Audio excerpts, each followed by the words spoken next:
Good morning, everyone. I'd like to welcome you this morning to the Kaiser Family Foundation. I'm Jen Cates, and this morning we're really happy to be able to host the release and the launch of Emory University's AIDSVu. And from my perspective, as someone who relies heavily on data and trying to understand what the data are telling us and also help translate that information for others, having this new tool, and you'll see it in a little bit, is really a step forward for all of us who are concerned about HIV policy and research and prevention and communication around HIV. So Emory and the team there should really be commended for putting this together. I know it's been a big project and a big effort. One of the other things about it that I think is notable is that it really is an example of pulling together different kinds of stakeholders to collaborate: public, private, federal, state, local. A lot of different stakeholders had to come together and share data and understand it, and do that kind of collaboration around these data have not really occurred before. So it's also important from that perspective. But I think the biggest thing to see is the site itself. So without further ado, I'm going to turn this over to Dr. Patrick Sullivan, who led this project, and he's an associate professor of epidemiology at Emory University's Rollins School of Public Health, was at CDC, and when I first learned about the project from Patrick, I thought if anyone can sort of pull this off, it's Patrick. So I'm going to let you hear from him directly.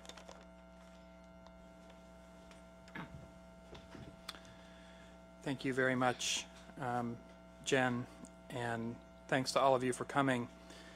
I want to welcome you to the launch of AIDSVu, which is a mapping tool that gives us the clearest picture yet of the geography of HIV in the United States. As you're all probably aware, this week marks an important milestone in the HIV/AIDS epidemic. 30 years ago, CDC reported what would eventually become known as the first cases of AIDS in the United States. So fast forward 30 years.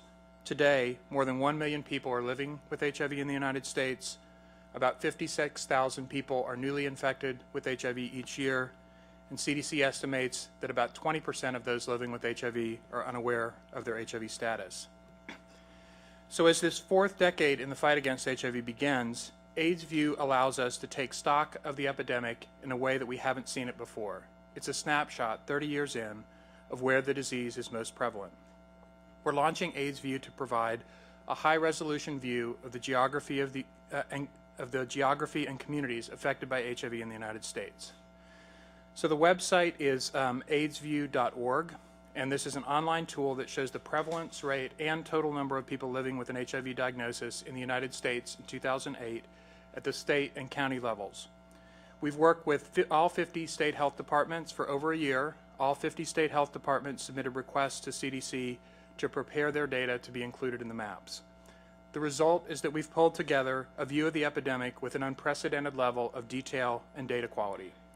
AIDSVu makes these HIV data freely accessible and easily understandable to anyone with access to an internet connection.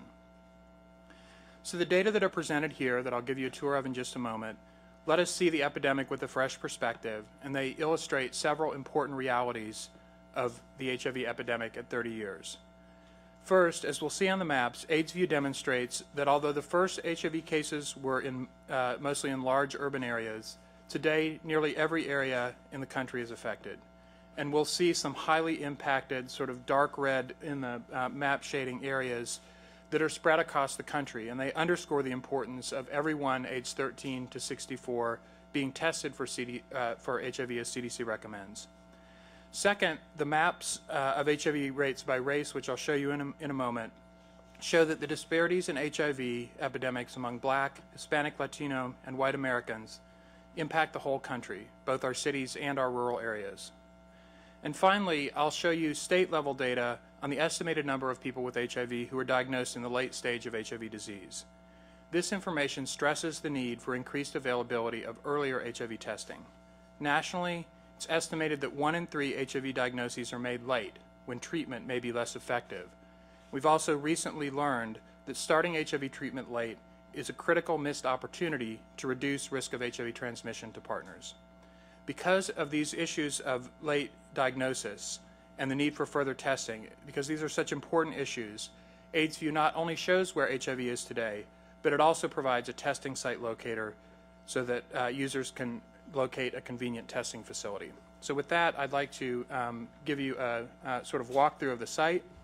What you're looking at is the homepage for AIDSVu, which is now live. And we'll come back to some features on the homepage, but I want to sort of jump into the main event here. And what's featured here on the homepage is a map. This is showing county level rates of persons living with an HIV diagnosis by county in 2008. And clicking anywhere, either on this icon on any page or on the map, takes us to an interactive map, which will allow us to navigate and to look at some of the different features that are available. I'll point out as this is loading that the scale is located, the scale depicts the rates and number of cases. Actually, flip back. So in this case, the rate per 100,000 people living with HIV, and these indicate the number of cases per 100,000. So this is the interactive map. We start with a county level view, and this has features that are familiar to anyone who's used Google Maps in terms of being able to drag and zoom. There are also, because we know people are going to be most interested in the epidemic where they live, there's also an option to just zoom directly to a state of interest. So I'm going to start with Tennessee, and we'll zoom into Tennessee. The data that are depicted here are data at the county level. Now, one of the things that we've done is to try and help people, as Jen mentioned, make sense of the data, which can be dense, which can be located in big, long reports. And so any county that a user clicks on will give a plain language interpretation of what rate means. So, for example, in Anderson County, Tennessee, at the end of 2008, between 84 and 134 out of every 100,000 people were living with an HIV infection diagnosis. This is the kind of language that may be more accessible to people than talking about rates and prevalence.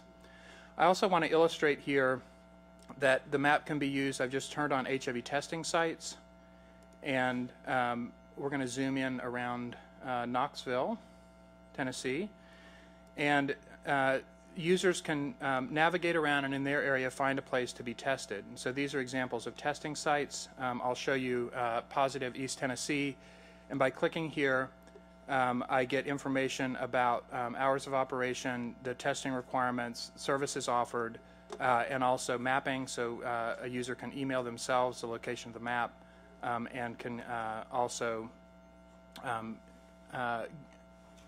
find other testing sites. We'll go back to here. And I also want to show you on the national map that users can sort of focus in on those aspects of the epidemic that are most interesting to them. So I'm now going to show you rates by race ethnicity. Keep in mind that on the map the darker red colors are indicating a higher, more impacted, greater impact of HIV. So I'm now going to show you maps that are black specific rates. We'll switch to depiction of Hispanic specific rates and white specific rates.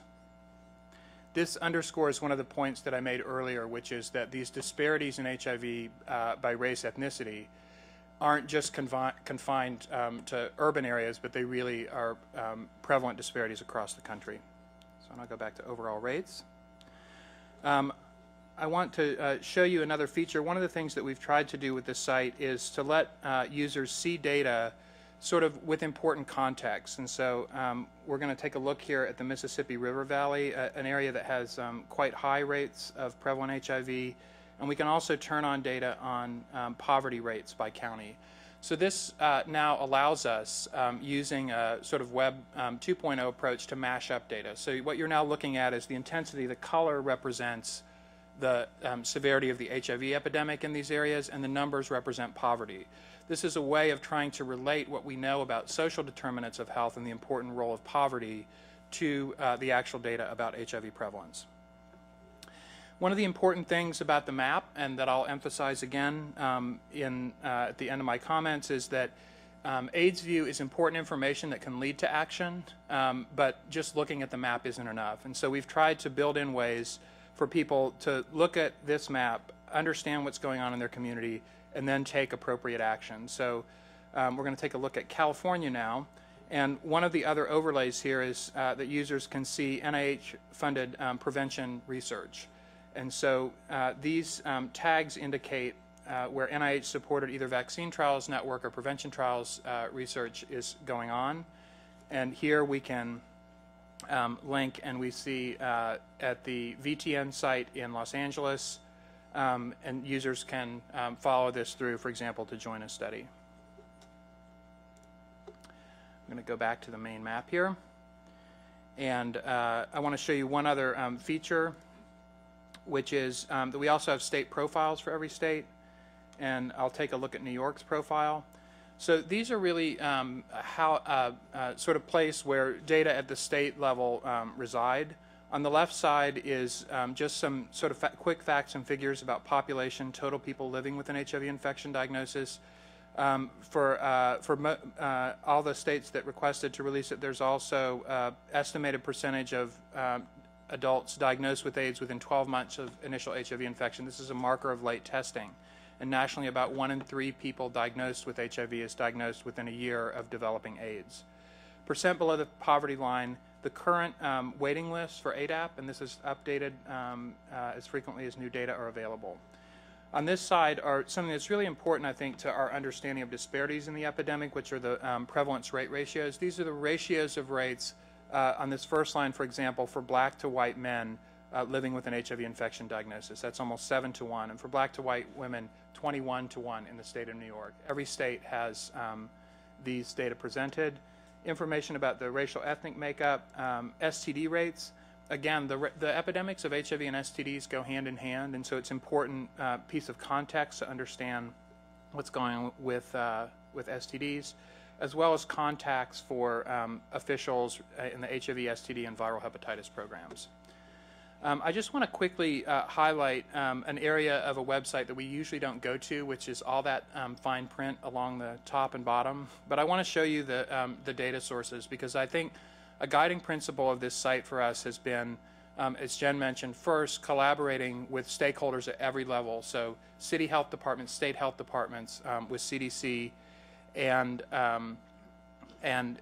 trying to assure that the data are of the very highest quality. And so in this data sources area, you'll see for every data element where it's displayed, where it came from, a link to that data if it's available, and how often it will be updated.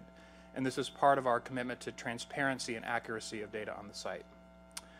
I want to show you here that in 2 cities, New York and Washington, D.C., the city health departments have actually worked with us to make available zip code level data. So this is the same kind of interface that you saw on the main AIDSVu site. The color scheme is different, and the scales are different because these are different data sources. But these really illustrate at a zip code level what we all know, and all of you who work in program know, which is that resources for treatment, resources for testing, resources for prevention need to be focused where the disease is most impacting. And so when you get to an area like New York, understanding at the county level what's going on doesn't tell the whole picture. And so we're very pleased that both the DC Health Department and the New York Health Department have made available zip code level maps in this initial release. So I'm going to go back and highlight one more thing. As I mentioned, we have several people who've been very formative in the development of the site here today, who I'll acknowledge at the end. But I do want to point out the state page. DC has its own state page, even though it's a district, and that there is also a zip code level map of Washington, D.C. And again, the same features in terms of being able to see rates by race, by sex, and by age group are available, as well as the testing locator, so people can find a place to test. And I'd like to wrap up the tour of the site by going back to the home page and illustrating just a few things about this. If you, as you saw the introductory video, you probably have a sense that we're very interested in reaching people who may not be traditional consumers of surveillance reports, who don't love those big bound volumes like some of us do. And so along those lines, you saw the trailer video, but there are also these social media tools. So we want to encourage people to share by email, by Facebook, and by Twitter their thoughts about the site, and to encourage their friends to look at the site. I mentioned earlier the central role of testing in our response to the epidemic. And here on the home page is a testing locator. It's smart enough to know that we're logging in from Washington, D.C., so it suggests this as a starting point for us, and will show us areas that are around the area that we're in now where testing is available. So this is similar to what was accessed on the map. Finally, I want to show this area that's 3 things you can do. So I mentioned before that it's not enough to look at this information. My experience is, as we've previewed this site and as we've talked to stakeholders, that often people who haven't seen surveillance data a lot take a look at this on the map where I live and spend most of my time in Atlanta and say, wow, I had no idea that this is what where Atlanta fit into the epidemic. And that's personally motivating for people to get tested. And so the 3 things you can do highlight first testing, which we've already seen this feature. Second is talking to your provider about being tested. This links to some information for people that addresses common issues about starting that discussion with providers. So if you're not offered an HIV test, you can ask. If you don't have a doctor, try to normalize some of the feelings. It's actually pretty normal to be nervous about raising this topic with your doctor, but she's trained to deal with these kind of issues and will welcome that discussion. So these are just some sort of tips for folks. And finally, volunteering in your community. Again, in this case, if I click volunteer in the community, there's a number of volunteer opportunities in the DC area, since that's where we're logging in from. And importantly, this has another link to the HIV Prevention Trials Network and Vaccine Trials Network sites, so people can learn more about opportunities to be involved in a volunteer organization. So that's some of the high points of the site. It's now available, and I hope that you'll surf around a little yourself if you're a tweeter or a Facebooker to use those links. And before I sort of wrap up my piece, I wanted to first show you the site to give some substance to what Jen mentioned before, which is that this has been a 1.5 year long effort, and it's been work that's involved stakeholders at every level, and a number of people who've really contributed in important ways to the site are here today. So I just want to give a few acknowledgments. The U.S. Centers for Disease Control and Prevention have been great colleagues and great supporters of the state health departments in helping prepare the data maps at their request. The HIV Subcommittee of the Council of State and Territorial Epidemiologists, the National Alliance of State and Territorial AIDS Directors, the National Institutes of Health, particularly NIAID, Division of AIDS. We have some members of the advisory committee here. I'd like to thank all of our advisory committee members, but with us in the audience today are Siobhan Arline from NAACP, Henry Mazur, who's Chief of the Critical Care Medicine Department at NIH, and Tiffany West, who's the Chief of Strategic Information at the DC HIV/AIDS Administration. They're in attendance today. And also members of our technical advisory group that include Jen Cates, who welcomed us today and who's gracious enough to sort of get us rolling today. Jenny Tausig, who's here, who's Associate Director of Programs at Emory, who has been the sort of day-to-day important presence in assuring the integrity of the website.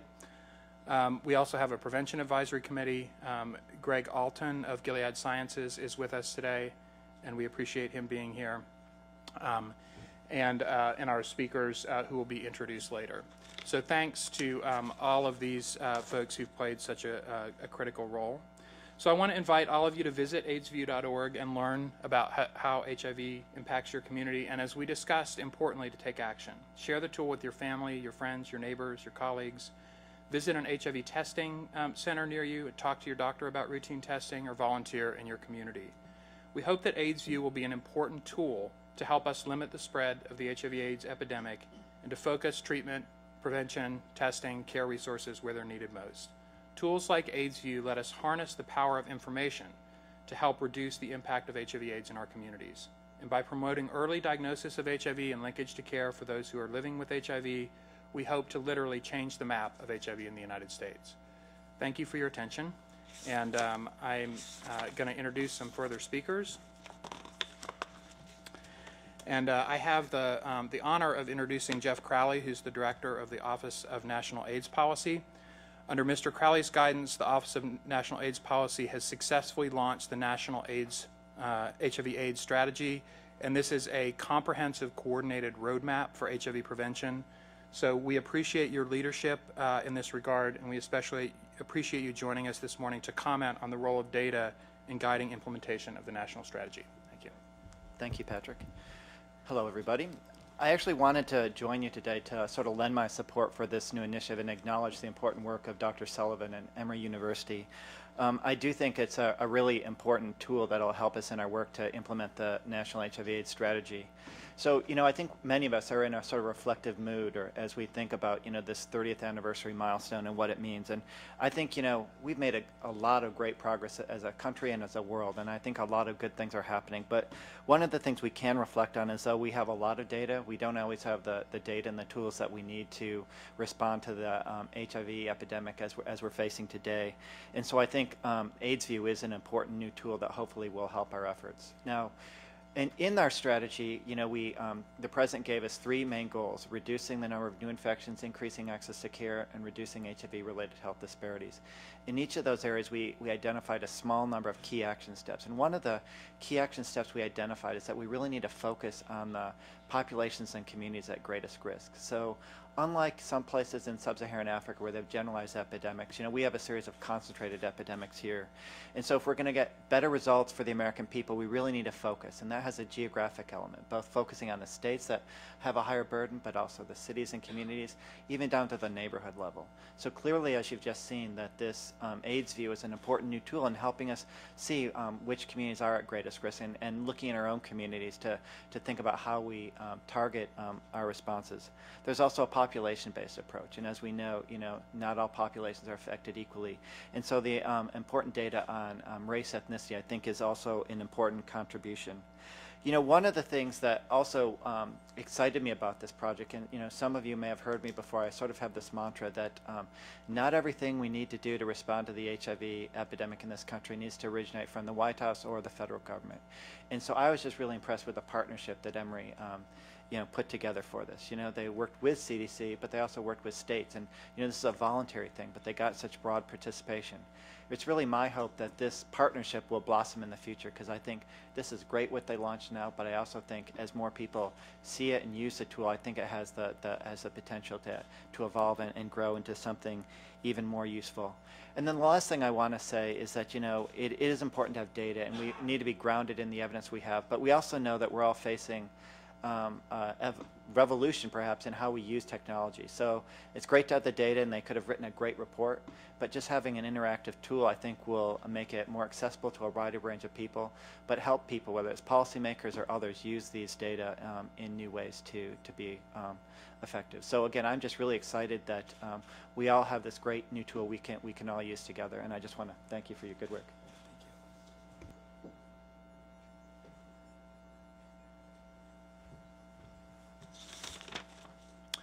Thank you. And I'm now going to introduce Dr. Gregory Pappas, who is the Director of HIV, AIDS, Hepatitis, STD, and TB Administration in the DC Department of Health.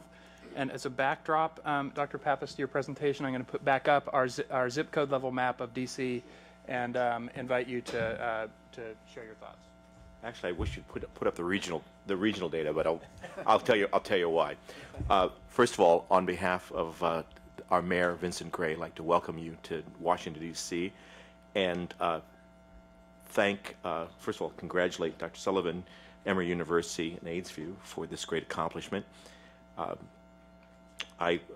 Early half of my career was at the National Center for Health Statistics, and it took a century actually to get all the states to coordinate something as simple as births and deaths, and the fact that this happened in such a short period of time is really a remarkable achievement.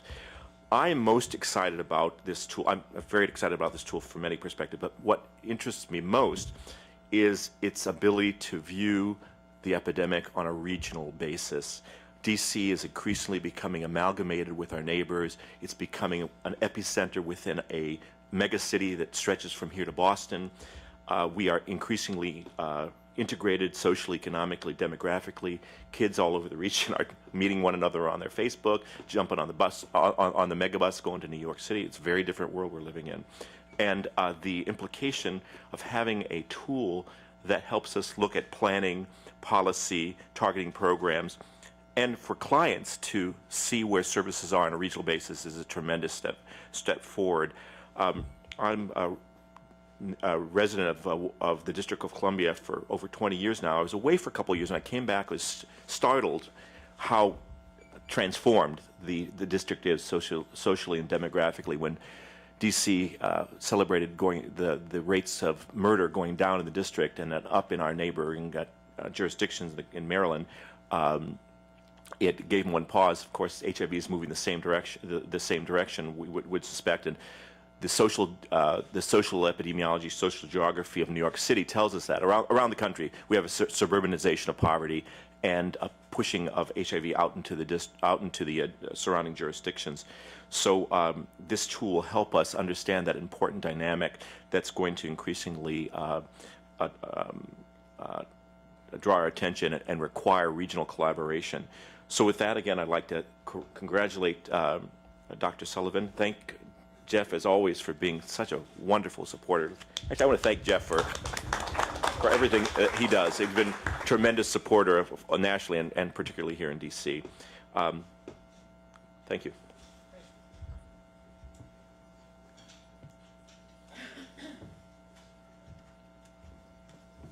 Thanks to all of you. I've actually had the benefit of seeing AIDSVu evolve and seeing it the last night before the official launch, but seeing it like this on the big screen is really amazing.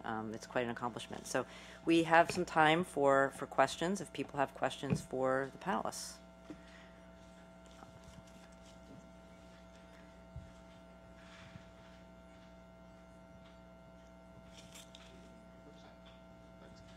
I'm Tony Pugh. I'm with McClatchy Newspapers. I wanted to ask Mr. Crowley about whether or not he thought that the availability of effective drug therapies to treat HIV have sort of led to a complacency among younger Americans who don't remember the terror of the 80s and the AIDS scare. Do you think there's a complacency about AIDS prevention among young people?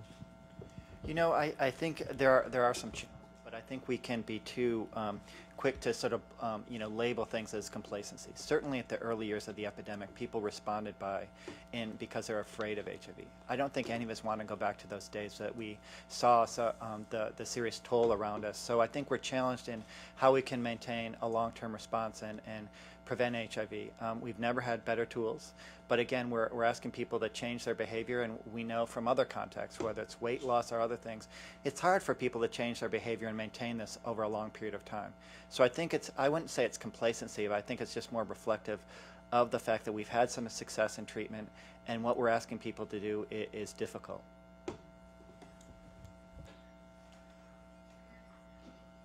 Other questions? Great.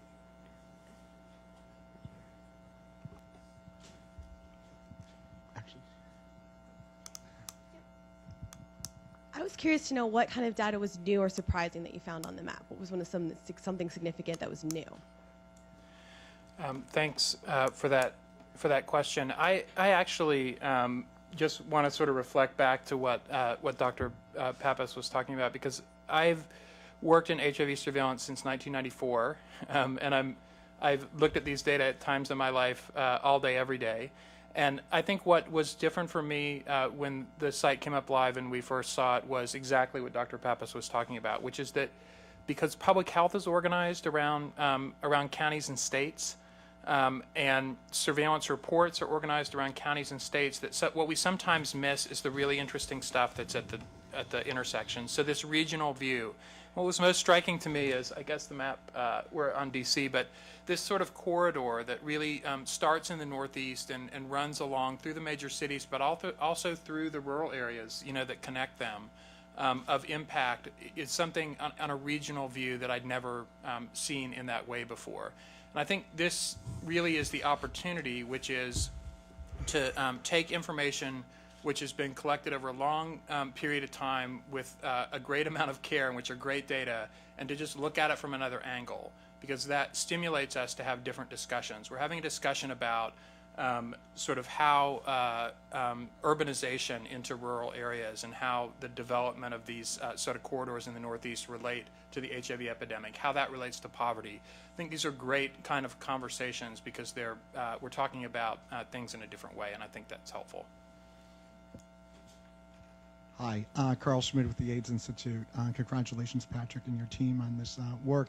As a Washington person, I could definitely see how we could use this up on the Hill and with other policymakers to show that the impact of HIV is not just in certain areas, but it really is everywhere. And you talked about how this could be helpful to individuals, where to get tested, et cetera. I was wondering if you could comment on how this could be helpful to providers as well. Thanks for that question. One of the sort of first steps in a project like this is always to say who your stakeholders are, who your audience is. And we've struggled from day one with a very broad list of people who we'd like to reach. But I think this issue of both providers and the conversation that patients have with their providers is a critical one. And so in one respect, we would hope that this would facilitate discussions between patients and providers by raising this issue. I mean, I think Jeff talked about this issue of behavior change and the challenges of behavior change. Well, there is a sort of behavioral change principle at work here, which is to try and normalize some of the anxiety that people may have around raising this issue with their providers. And so to that extent, we hope that providers might see from a provider perspective a greater degree of people being willing to raise this as an issue. I think for providers as well, looking at evidence-based recommendations, the reason that CDC has recommendations around routine testing is based on a compilation of a lot of information about cost effectiveness and information about lack of diagnosis. But at a gut level, I think when you look at this map and you work somewhere in the Southeast, it really illustrates as well sort of what the motivation behind that is at a community level.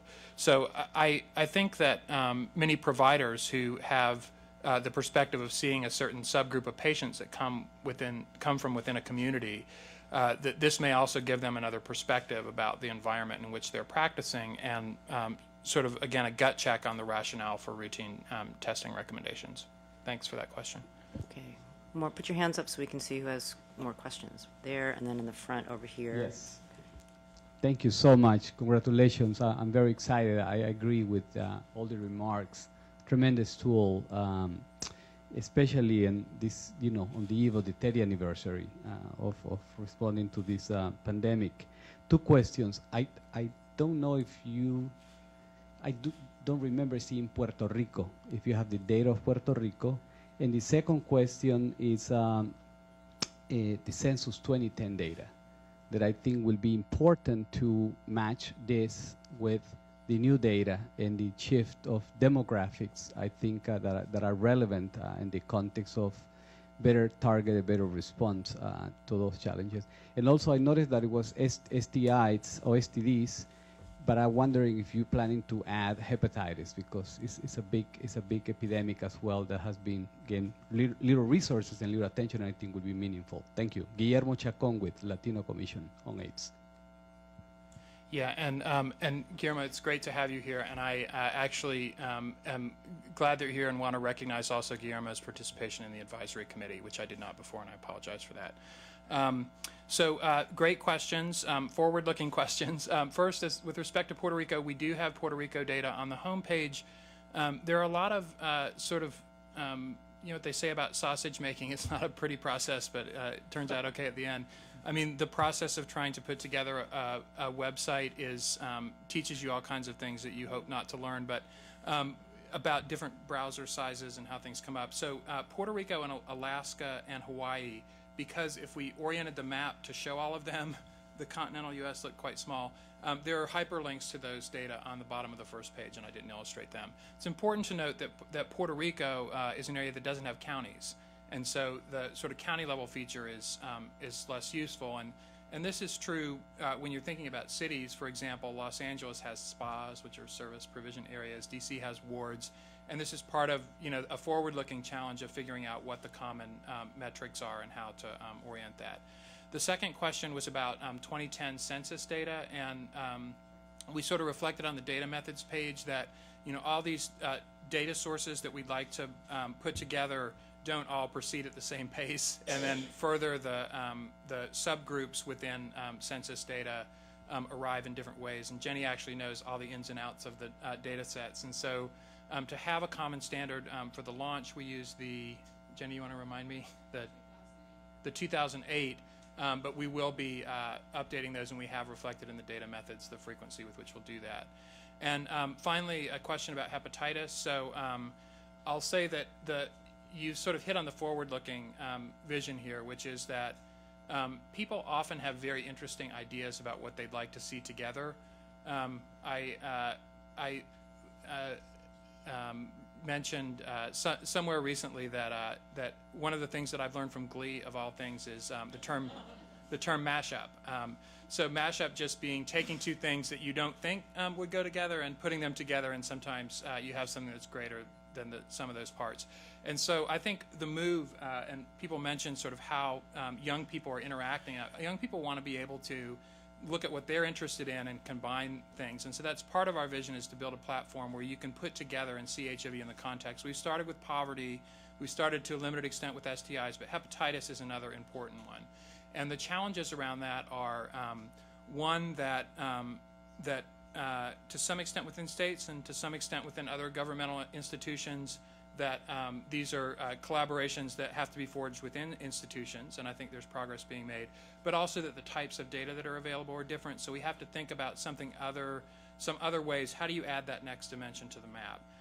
But I just want to endorse the idea and say that I think our challenge going forward in the next year is to look at all these great ideas for what those mashups should be, and then look at how the technology can take us towards, it's sort of adding a fourth dimension in a way.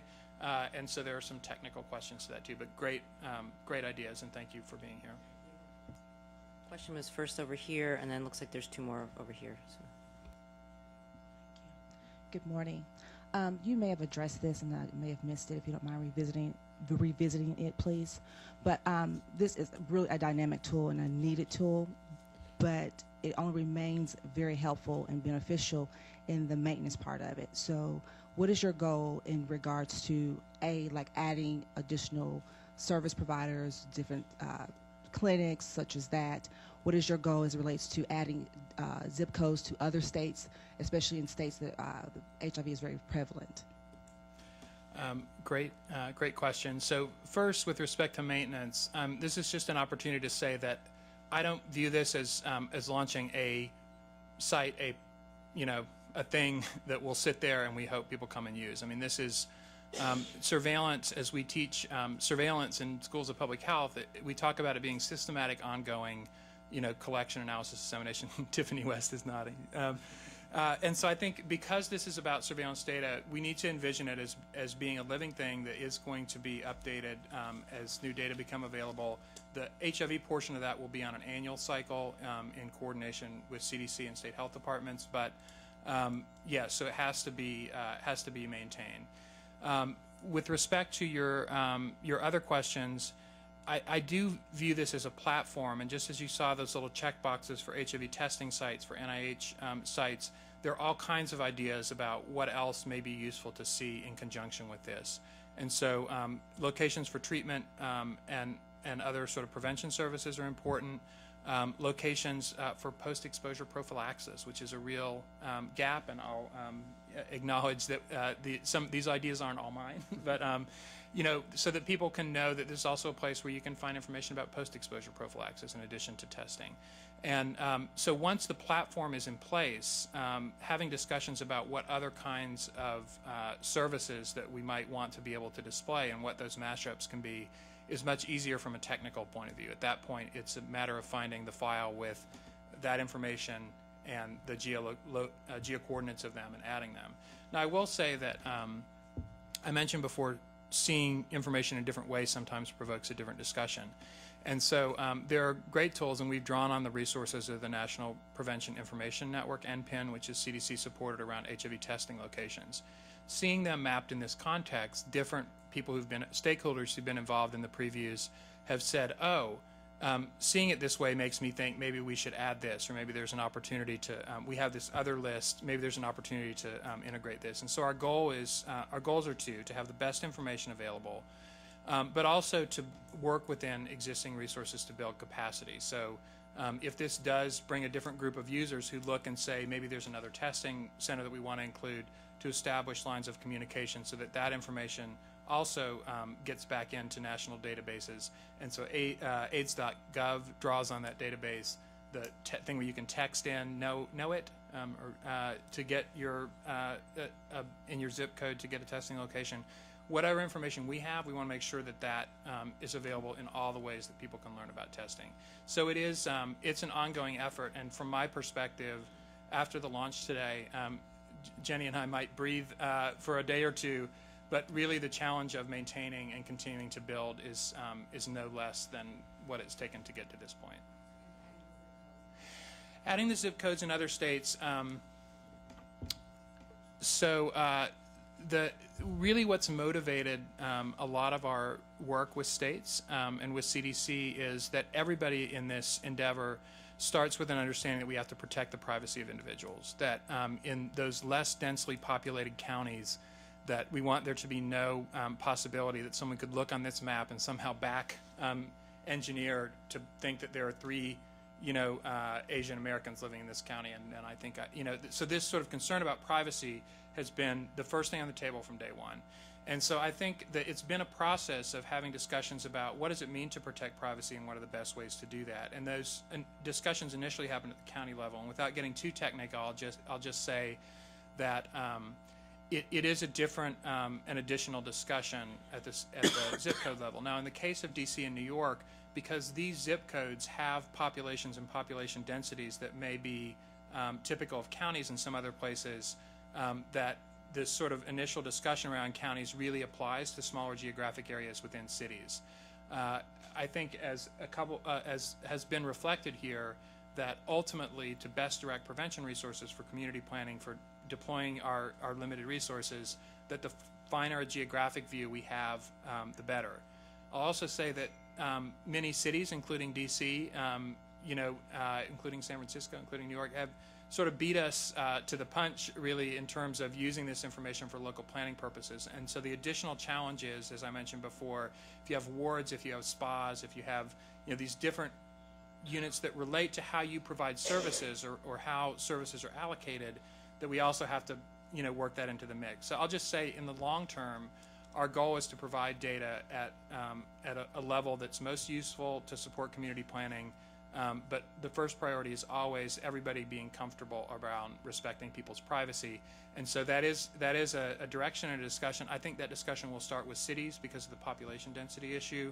And I also think that as we display data, as people see it, as people sort of see what its utility is and what it looks like, that also lends a level of comfort to conversations that may happen in the future. So it's definitely a future direction with a lot of technical issues hanging off it.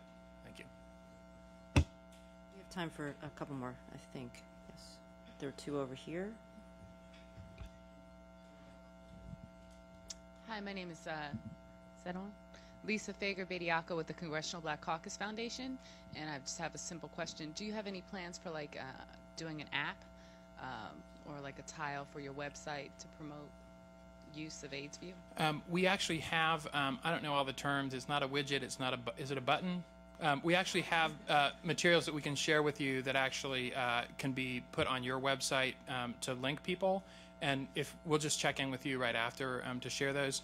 In terms of an app, I'll put that on the after I've slept a few days list. I mean, clearly the goal of this effort was to move towards experiences that are familiar to users, especially younger users, in terms of Google Maps and people wanting now in an internet era to be able to drag around to see what they want to see. And I think the next generation of that is moving towards mobile smartphones and sort of high bandwidth devices, mobile devices. So definitely on the list. I haven't quite conceived what that would look like yet, but it's a great suggestion. Thank you, Lisa. Back here, there's a question. Bill, did you have a question? Yeah. Okay. Hi, Bill McCall from AIDS United.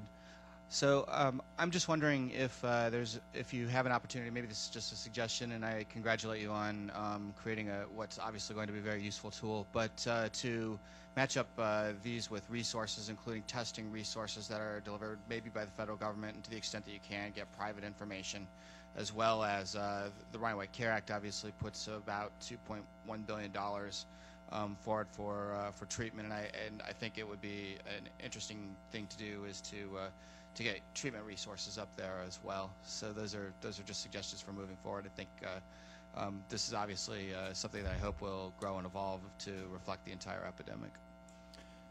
Thanks for that. Again, critically important and hits right at the idea of, we want to be able to see where the most need is and where the resources are.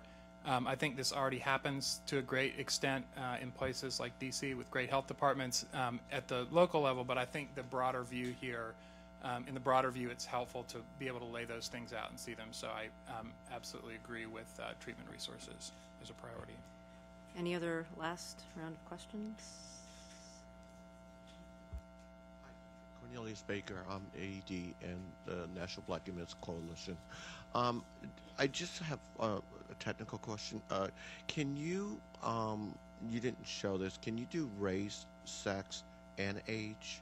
Are you able to do a multifunction search? So the question is about like 2x or 3x crosses of the demographic groups, and we haven't done that in this version.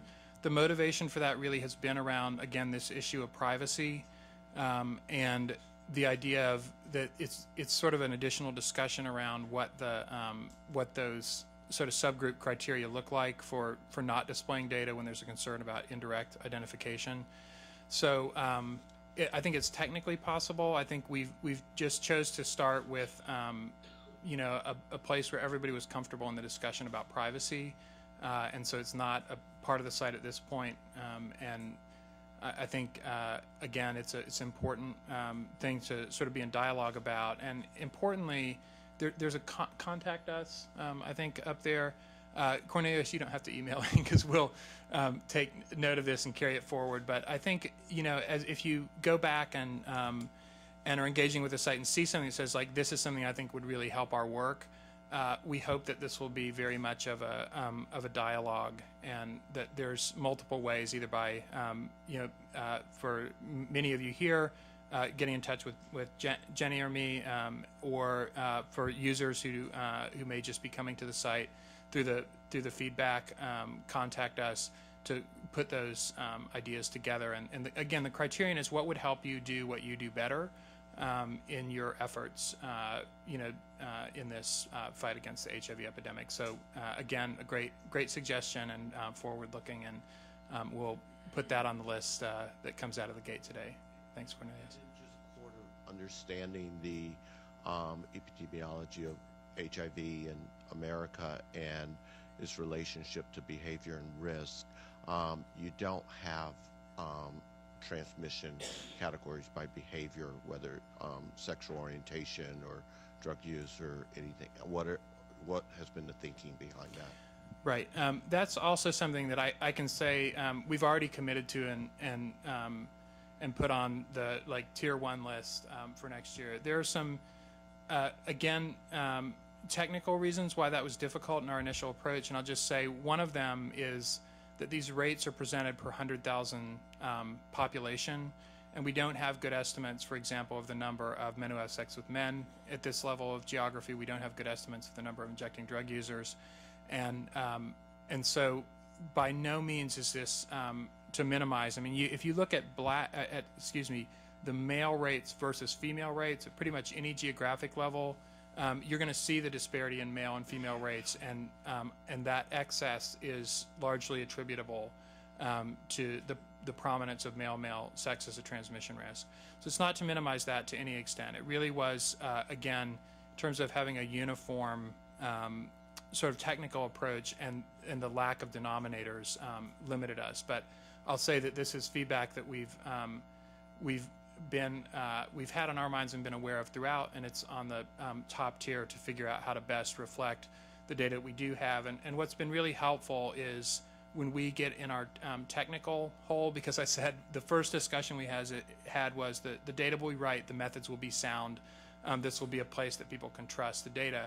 And I think there's also a helpful perspective to take 2 steps back from that and say there are things that we do know that may not fit perfectly into the pegs may not fit perfectly into the holes that we've established, but they're still critical pieces of context. And so I think we've heard that, and exactly how that will look, it probably won't be another series of buttons because of this denominator issue, but there are other ways we can communicate that, and we think it's important to do so. Okay, I think I'll say one more question if anyone wants to ask. Okay, then I will. Patrick, do you want to wrap anything up or say any final comments? I'll do it from here, which is which is to say, yeah.